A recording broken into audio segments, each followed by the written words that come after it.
So the news about Palantir shelf offering was pretty rough for the stock. I mean, the stock dropped over 1% post-market on Friday, and this was already after stock had dropped close to 15% last week.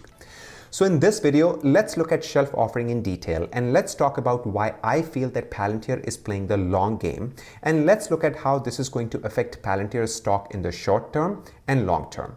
Let me know in the comments if you agree with what I'm showing you today, or if you think Palantir is onto something else. So on your screen, I'm going to show you a few things that is going to give you more detail about the shelf offering. So the headline that made the stock drop on Friday was this: Palantir Technologies files for mixed shelf size not disclosed. Now, before we dive into Palantir's situation, let's take a look at what shelf offering is and why would a company want to do it. So a book definition is: a shelf offering is a provision that allows the company to issue more shares over a 3-year period of time without re-registering. So basically a cheap way to issue more shares. Now, this is where I'm going to break it down in simple terms, as that is how I understood this when I was investing in Tesla. And yes, Tesla. Here is a title for Tesla back in 2019, right here, May 2nd of 2019. Tesla files for a shelf offering to raise capital. Now, if you remember, Tesla went through hell between 2017 and 2019. That was Model 3 and then Model Y. But majority of their struggle was over by 2019 as per Elon Musk, and yet they issued this shelf offering on May 2nd, 2019. But let's not stop at Tesla. Let's look at Amazon right here. Amazon files for mixed shelf offering size not disclosed. And Microsoft also filed for mixed shelf offering size not disclosed. Okay, so these are big companies. Why are they raising the money like this by offering mixed shelf offering? Well, they're not alone. Look at this chart right here. So in 2020 alone, over 800 publicly traded companies filed for shelf offering to use the shares later. Okay, so coming back to Palantir, now we know that shelf offering is very common among publicly traded companies. So many companies do it, doesn't matter the size of the company. Amazon did it in 2020. They were already such a behemoth of a company. Microsoft did it in 2020. They were again a big company. Now let's come back to Palantir's story. Now I'm sure you know that Palantir wants to raise money, and that is why they are doing this shelf offering. But why would a company who has close to $2 billion in bank is doing shelf offering? I think this is a brilliant step by Palantir, and here's how. I'm going to go step by step, okay? I have listed out from 1 to 5. Number 1, by doing the shelf offering, the company has 3 years to issue the shares in the market. So they can when the conditions are perfect for them as a company. Number 2, better control on the supply of the security. So if they were to just issue new shares in the market right now, what do you think will happen? The stock will drop 10%, not 1% with the news, because more supply.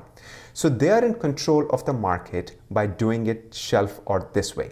Number 3, company saves a lot of resources by going this route instead of releasing direct shares in the market. So most or more cost effective for them. Number 4, yes, this is the case right here of timing the market.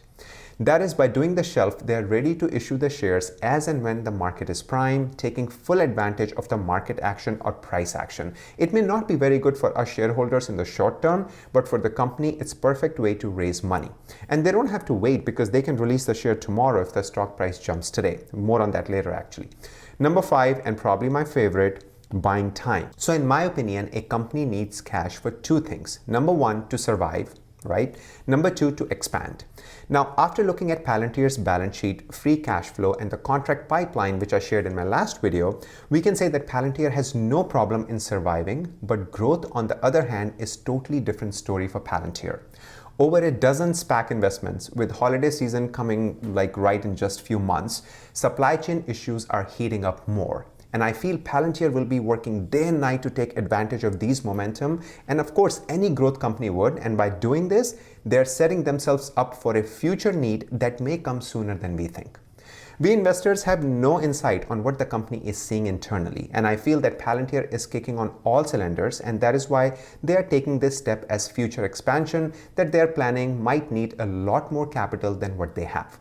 Now, can that come as Palantir acquiring another company or making another software or hiring some rockstar salesman? Who knows, maybe all of the above.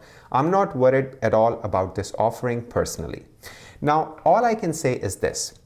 More money is never a problem. Less money is always a problem. Now, if you can raise money on your terms, I mean, when you need it the most and when the conditions are prime, then why not? Look, that's what Tesla or Amazon or Microsoft did. Fundamentals have not changed for Palantir, and I have become even more confident that they believe in themselves, that they will do much better in the coming months. That is why they bought the time to release shares, as they would rather sell the shares for 50 than 25, wouldn't you?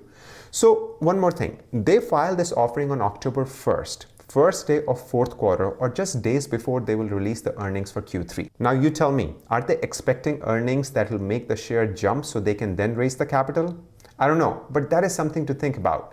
Let me know in the comments if you agree with this or not, because it crossed my mind when I was preparing this video that timing of these offering is very interesting.